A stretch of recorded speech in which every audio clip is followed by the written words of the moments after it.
From the Center for Conscious Communication, this is Leading Life.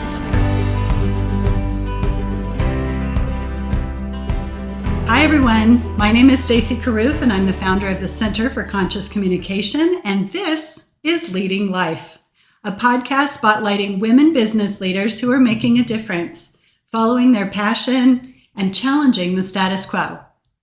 Today, my guest is Claire Marlow, owner of Goedicke's Custom Framing and Art Supply, Scarlow's Art and Coffee, and Scarlow's Gallery.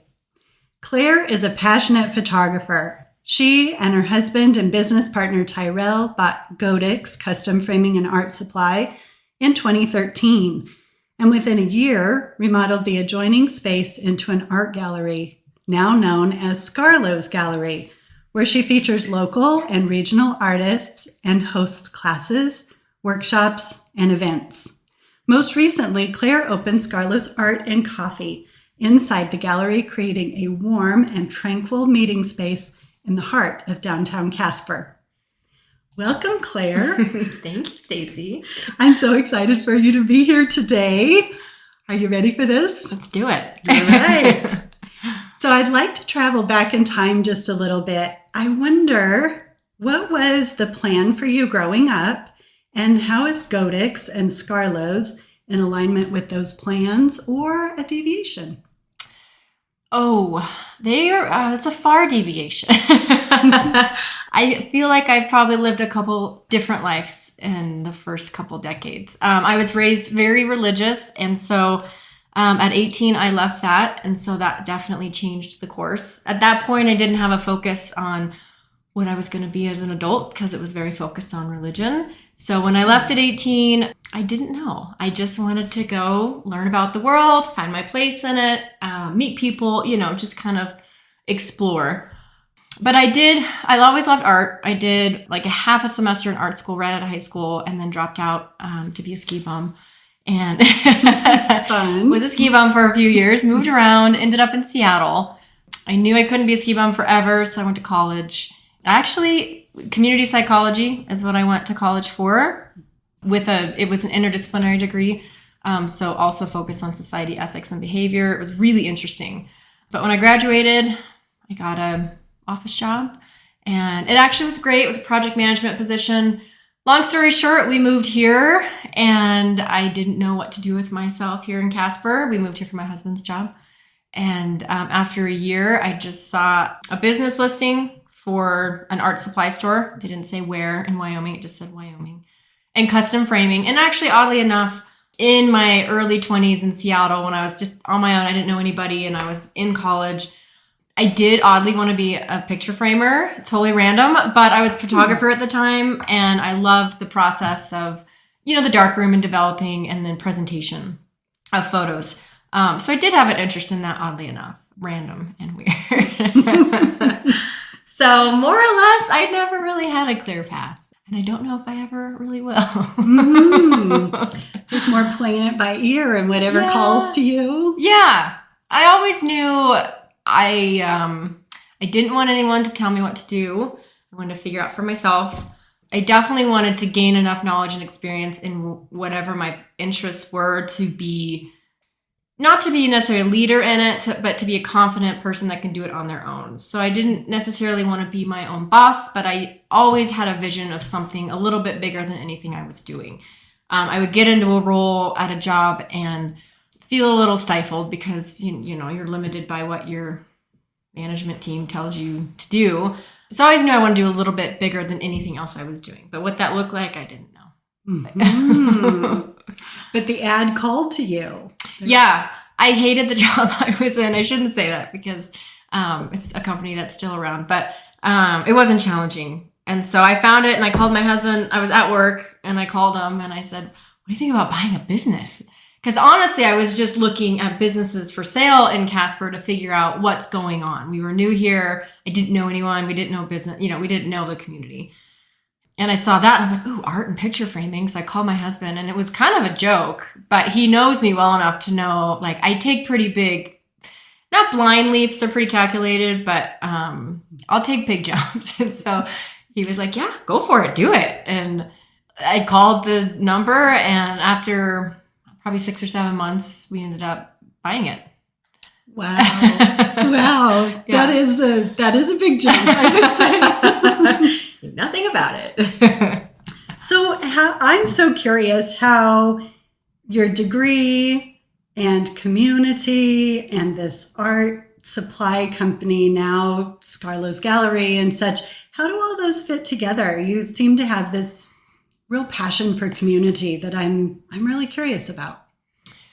I mean, I loved studying the community psychology. It's just interesting because it's more about, it's individual brains, and you go through all kind of your basic psychology, but then you really look at what makes a community tick and what influences it. And so it kind of makes you dive in and look at things, outside yourself. So you're not trying to relate to things to yourself. You're trying to understand why people are doing what they're doing. Like why is this area low income and this area isn't, on like a very basic level, or why do these programs work here but they don't work here? And so you're really forced to dig in and look into people and their actions, but then also behind them. So what was their upbringing? What was their financial background, their family? So I just always had an interest in how things work. Moving here, we didn't know anybody. So we definitely didn't really know how to get in the community. It's a harder place, I think, to find community because, one, it's a small town. A lot of people have lived here their whole life. And it was a challenge. So I thought it would be kind of a nice space to meet people, being in retail, downtown especially.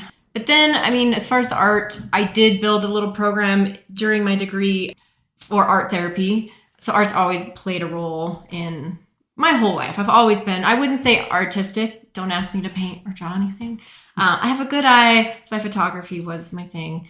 But so they kind of naturally worked. So, having a background in art, but then also how that can integrate into a community and what that can do for a community. Definitely a space where creativity is focused on rather than the hard parts about life. It's not politics. It can be emotional, but it's not more of a safe place for anybody to come in and, share, create. Yeah, well, you've definitely created that. I get a sense of that every time I'm in Scarlow's and Goedicke's as well. There's just a warm, welcoming feeling there for sure. So I read somewhere, speaking of community, that your grand opening, and I'm unclear now. I'm trying to remember back if it was Goedicke's grand opening or Scarlow's grand opening, where you were surprised by the turnout, mm-hmm. and that there were all these artists that showed up, mm-hmm. and probably other people as well, but really the artists as well. So can you say something about that too? Because just talking about integrating into this community and that being a challenge, mm-hmm. it sounds like you were really welcomed in this really meaningful way. Absolutely. It was the Scarlow's Gallery opening, and that really... when I bought Goedicke's, it was quiet because I had to come in and clean. It took a year to clean up, remodel. So Scarlow's Gallery really felt like mine. I took an original idea and created it in the space where Goedicke's had already been there.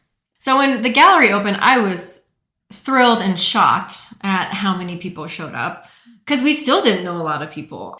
But I definitely got some thumbs up from a few people that night that to me were a big deal in the art world here and around. And so, yeah, it was surprising, the turnout, but it definitely made me feel like I was doing, heading in the right direction. Yeah. The space. Yeah. You were touching on something that was important, it seems. Mm-hmm. Mm-hmm. Yeah. So is there something about the artistic community, knowing what you know now, that would surprise people? That's a good question because it has changed so much since I've been in there, up and down, good and bad. When I first took over, I realized that there are a lot of artists. Obviously everywhere, but there was a great artist scene in Casper, but they weren't connected to each other. Having the art supply store, I got to see who's buying art supplies, and then having the gallery, I got to see, who's actually showing and then who's buying. And so I really got to see full circle sort of the whole art scene. So that was great. And then I kind of felt like I can be a spot to help connect people. I mean, as much as I could at the time. And then it sort of shifted. I was on the board of the NIC for about 5 years, and I felt it was a tumultuous time, but also a great time. The NIC has always ridden a crazy roller coaster. So, I mean, I think the art scene here is great overall. There definitely can be ups and downs. I think people can get a little sucked into things that don't have to do with the art scene or the arts in general, and they bring it to the table. So overall, the arts are strong. They kind of ride a wave, though. We have seen it too. I mean, like I said, with the NIC, we've seen some strife at Art 321. Even with the passing of Sean Rivet a few years ago and his gallery, I mean, he was a huge force for the arts in Casper. And for Casper out abroad because he was known nationally. So it definitely rides the wave. And, you know, with Scarlows and Goedickes, we ride that wave too. As the owner, I ride it emotionally sometimes where I'm like, I don't want to do this anymore. But then, you know, you kind of keep doing it. So I think with any industry, it's up and down. Yeah. Yeah. So speaking of that too, and kind of looking toward your business as well, that idea of, I don't know if I still want to do this anymore, and still just showing up every day and doing what you do and serving the community as you do. I wonder, what is the key factor that lends to Goedicke's and Scarlow's success? Stubbornness. Blindness sometimes. I remember when I went in to look at Goedicke's before we bought it, and I don't know if you're familiar with it prior, but the old owners had it for 60 years, and great family. They'd had it for 60 years, and it was jammed full of stuff. And my dad was in town, and he looked at it before I had signed the papers, and I just remember walking out, and he was like, "What are you thinking? What are you doing? Like, this is ridiculous. Why are you buying this?" And at the time I want to say bored. I wanted a challenge. I had worked so hard at my job in Seattle for about 4.5 years, and I loved my team there. And it was a small business growing very quickly. So the work was there, the pay wasn't. And I just really thought, if I'm going to work that hard, I'm going to work that hard for myself. So I went in with that attitude, and I was young. I didn't have kids. So I just had time and energy. So, but throughout the years, I think not knowing has helped me keep going. With opening the coffee shop, that was an unexpected weight. I didn't necessarily, maybe I did, but I ignored it. Weight that just does weigh on me every day. It's employees, it's an everyday. So it's kind of that I'm torn because it's bringing in so many more people. It's, showing the art to so many more people, but then I have to keep it staffed, and it's so much different than the framing and art supply. So yeah, I would say it's stubbornness. I don't want to quit. That business is almost 70 years old, Goedicke's is, and I put so much into Scarlow's that it really is just wanting to see it keep going. That keeps me going. Mm-hmm. Even when I don't want to keep going. Get you up and get you going to work every day. Well, and I mean, definitely the community. I mean, especially since Scarlow's has opened, I have had more people eye to eye, very big genuine thank yous for having that. And I never expected being thanked for having a business. Mm-hmm. And so that definitely puts a little pressure on. But also, I know I'm doing good things, so that helps. Yeah. I was just in Scarlow's this morning, and at the table behind me, I heard someone say, "Oh my gosh, I love Scarlow's," and her friend responded, "I know, I'm so grateful for Claire." Aww. So I just have to say, it's happening even when you aren't there. So Did your dad ever come around? Does he see the... He did. Yeah, he passed 7 years ago. Oh. Yeah, and that was a rough one. He had his own business in Denver for 40 years. And so when I bought the business, he told me, he was my mentor, but his one piece of advice was give it 3 to 5 years before you decide anything, because you won't know if you're successful or not if you don't give it that chunk of time. And that really stuck with me because, in the first couple of years, you want to quit. It's hard. It's ugly. You make no money. And so, that was wonderful. And then, yeah, I mean, he was up there all the time and he could never pronounce it right. Because at the time, I did have Scarlow's. He passed shortly after Scarlow's opened, but he always say Goedicke's. But he knew me. I mean, he knew I was going to do it no matter what. And I think he was pretty proud, for sure. Yeah. That has to have a special meaning to you as well. I'm Absolutely, guessing. Yeah. Sorry. No, it makes total sense. Absolutely. So what have you learned as a business owner that you wish you would have known when you did start? That if you buy an existing 65-year-old business, you can't just walk away when you don't want to do it anymore. I know that's not the most positive. You can, but there's a long history there, and it's a reputation, and I don't want to be the one that ends that reputation or that history.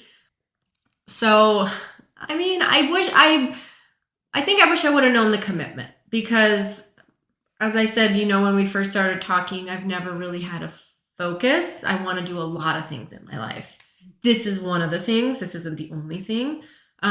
So going into it, not realizing the weight of it. We had a 3 to 5 year plan for Casper. This is year 10. Obviously, we're cemented here. We're not going anywhere anytime soon. But that would probably be it. And I think that translates just to the commitment in general. When you do start a business, really being committed to it and writing it out. And then knowing when it's time, to do something else. But commitment, for sure. Yeah. A lot of pressure in that, it sounds like. Oh, yeah. Mm-hmm. Wanting to hold yourself to this standard of, I can do this and I can carry on. I can carry this torch. Absolutely. Well, and especially in Casper, where, there's not Lou Talbert's, I think, is the oldest in town. And I definitely can misquote this. We might be the second oldest open running business in town, Goedicke. But, when you're in any city, big or small, having a history like that, I think is so important to try to keep going, especially in the retail world where everything is online and in community spaces are changing what they look like, and they're not as intimate, or they're not in person, or again, kind of coming back to that, creating that community and keeping that vibe that we get in a small town and in a established business, and something where people know each other. Absolutely. Yep. Yeah. So what is your fondest memory in the past? I think it's been 10 years. Yeah, 9 years with 9 the business. years? Yeah. Okay. Feels like 10. It's like 20. I thought about that question for a while. There's been a lot, but honestly, I really do think it was the opening night for Scarlow's, because that was really my baby. And I had worked for a year, which doesn't seem like much time now, but that place was such a mess. And it really was every single day for a year of just filling the dumpster and doing the remodel and restocking and rebranding and just breathing new life into it. But then with Scarlow's, it was my creation, and it was a leap of faith. It wasn't, an art gallery in a town of 55,000 people in a Western, state, especially because my mission for the gallery was to not be Western. I love local artists. I love regional artists, and I do love Western art, but we have that, and I wanted to create a different space. So I think that night, seeing the people there and just feeling proud of what I created. And I laughed because one of the reporters for the newspaper interviewed me, and the title of the article was like, "Woman Opens Gallery in Casper." And I was so frustrated because I was like, why do you have to say woman opens gallery? Like, it's not about me being a woman. But then at the same time, I was like, yeah, that's a pretty good moment in like Casper, Wyoming. And I think it was kind of a big deal. Especially because Zach had just closed the corridor. So we were down a gallery. And so, yeah, I think it was the opening night for sure.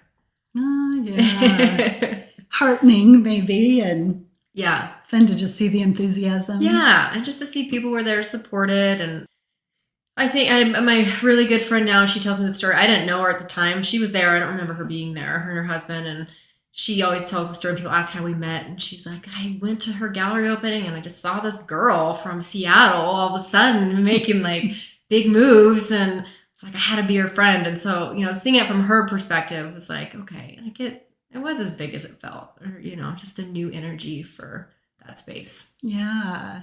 Yeah. So to kind of see yourself from the outside looking in might have been a little bit different than your experience of it, even though it was exciting, but a little bit different to see yourself from another person's eyes. Totally. Yeah. So when you say Scarlow's, I just think about Marlow. So tell me about that connection. There must be a connection there. There is. My maiden name is Scarberry. Married name is Marlow. So Scarlow, when we lived in Seattle, my husband, he still makes beautiful tables, but he was working on some in the garage at this house, and we were drinking beers, and I was like, you should start a little furniture company. And we were throwing out names, and I said, oh, Scarlow would be so fun. And obviously we didn't go that route. And so when it was time to name the gallery, I'm like, what else am I going to call it? It's all me, it's all different versions of me. So until I was getting ready to talk to you about this specifically, I thought I never made that connection. So I love that, how it's a combination of your maiden name and your married name. Well, it's a weird word. I feel like sometimes I'm like, is it a weird name? But I don't know what else I would have called it. So that's what it is. Very meaningful. I like anything that has any meaning behind it like that. Mm-hmm. So let's talk a little bit about challenges. I've heard some, challenge in what you're talking about. And also, I wonder what the greatest challenge is that you're facing in your business right now and how you're overcoming that. On the front, employee staffing, especially in the coffee shop, has been brutal. And that trickles down to my emotional state, because if I don't have employees, then I can't be open or I have to work. And, the coffee shop is only a part of the business. So I can't do it all. Definitely employees. And I don't want to say COVID, but obviously there was a shift in humans from that in a lot of ways. And I'm seeing it in work ethic, especially in young kids, seeing it in energy spent. I feel like I am just so much more tired trying to, it all kind of ties into employees, but it's like getting good employees and getting people to stay. But then also, I don't know if you have to work harder now to get people in, or there's just an overall weight in life now that's just a little bit different than it was. But I don't know, it's hard to articulate, because it really is staffing, but it's also just emotionally draining sometimes. Just trying to keep the doors open, and not financially necessarily, but just staffing it. So, I've hired a manager this year, and she's been wonderful. And that has alleviated a little stress, because instead of me having to come in and fill the shifts or whatnot, she can come and help with that. And really not holding on so tight to everything. I think every business owner probably has to learn that at some phase. You gotta let go and trust others, or just let it go. And if something happens, it happens. I always would say I'm in a good industry. It's not life or death. It's just art, and coffee now. So really letting that go of like, someone calls in sick and you can't open. It's a bummer. It's fine. It's not the end of the world. So that has really helped, of just not holding so tight onto expectations and control of everything. So is it commitment? Is it with staffing? Is it just people not wanting to commit to the long term, or just a rotating? I think, definitely my industry. I was in the service world for 20 years. I worked at restaurants even when I had full-time day jobs, and bars and coffee shops. It's the industry. It's a high turnover.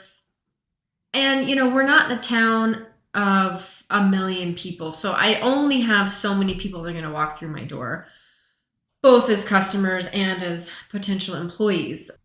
So, and, we are a tips-based business, so paying them, everyone wants to be, what I'm seeing a lot of is they want to make a lot of money, but they don't want to do any work. And granted, it's a different time, but, I busted my butt for nothing, and I would have 3 jobs, and you just worked, especially, I'm hiring young kids, 18, 19, 20. You got to pay bills, but at the same time, like, you're in a beginning job. I'm not doing doctors here. It's a very basic, simple job. So you're going to get paid basic and simple, and I think that's the hard part. There's an unrealistic expectation, I think, right now of sort of industry standards for service industry positions in our town. Now, living in Seattle where, everything's so expensive. Yeah, you got to pay them $15, $18 an hour. It makes sense. I mean, I made $2.30 an hour serving. That would cover my taxes, and then tips is what I made. Obviously, it's a different time, but yeah, I don't know. It's challenging. And when you find good ones, often they're really good, and so they're going to move on to better positions. And I don't have a position for all the great ones, unfortunately. And how long have you been running the coffee shop then? Remind me. 3.5 years. 3.5 years. Yeah. So you're still in the learning curve as Yep, well. I know. I have to remind myself 3 to 5. I'm thinking back on your dad's advice right now. And one of those years was, 2020. So right. No, it almost doesn't count. Yeah. Where do you see yourself 10 years from now then? I'm so curious to know your answer to this one. I want to be more emotionally balanced in 10 years. Running a business that has so many different things happening is really draining. And, I have a young kid, and my husband has a very busy business. And so we're just in that part of our life where we're just nonstop. Personally, in 10 years, I would love to be a lot more centered and not have so many things pulling at me. I don't know if that means not having the business anymore, or if that means having it look differently. And I've always wanted to go get my PhD. I would love to get into, therapy of some sort. Obviously, art therapy would make sense. But I would love to that route more, just to be, again, part of a community, but a little more directly helping others, or a little more, rather than not knowing who's going to walk through the door at the shop, a little more focused on the type of community that I'm working in or building on. But I don't know. I think about that all the time. Mm-hmm. But I do know I just want more time for myself and my family, and just to slow down, because, life happens fast, and this business has taken a lot of me, and I love it, and it is totally worth it. But I don't know if, I would love to pass it on to somebody eventually that has younger energy and can kind of do what I did. Come in, breathe a little new life into it, but kind of keep the space going. Mm-hmm. So we'll see. I don't know. Yeah. I could change it too, though. I could add something else, or who knows? Yeah. The beauty is it's ever evolving, Yeah. it sounds like. Yeah. And to keep your options open Yeah. as well. Yeah. So I wonder if you have any advice for other women then who are thinking of starting a business. I mean, jump in and do it. Think it out. Be sure you're ready to do it. Don't just jump in. I mean, I jumped in blindly, but financially, I made sure that I could make it work. And granted, I paid myself nothing for many years, so I took a lot of sacrifice to do it. But don't be afraid to do it, and don't be afraid of hard work. I mean, it is a lot of hard work, and there's a difference between hard work on, being on social media all day versus hard work of really running a business, and the different personalities, and the financial part, and especially with retail, the customer base. And but yeah, do it. Just do it. Mm-hmm. If you're passionate about it and you're committed, it'll work. But you got to stay committed. Stay committed. Yeah. Yeah. I'm thinking back to conversations that I have had over many years with my husband, being business owners ourselves. And we say oftentimes, we said to each other, this was going to be hard. Yeah. But this is a kind of hard that we just couldn't define. I think it's like having a child. You don't know until you do. And then you're like, oh my gosh. Same in business. Yeah. But I think it takes a certain person to be able to continue to go through those things, instead of it being too hard and then you kind of are done. Yeah. To walk through, and whatever doesn't kill us makes us stronger, right? Or keeps knocking on the door. Or whatever doesn't kill us really hurts a lot. Yeah, exactly. There's both of those. Well, Claire, I'm just so thankful to you for walking the walk and walking through it and providing such a beautiful and warm space for Casper and for anyone that is traveling through. I always love to see new people that go, oh, what is this? And they're outside the door and I say, oh, come in. You'll want to come in. So thank you so much for just making it such a beautiful place and such a place for community and connection. It's so valuable to so many of us. So we so appreciate it. Well, thank you for saying that, because it definitely feels good. It makes it worth it to know that other people are enjoying it. Oh, I'm so glad to hear it. And thank you for taking the time today. Thanks, Stacy. Yeah.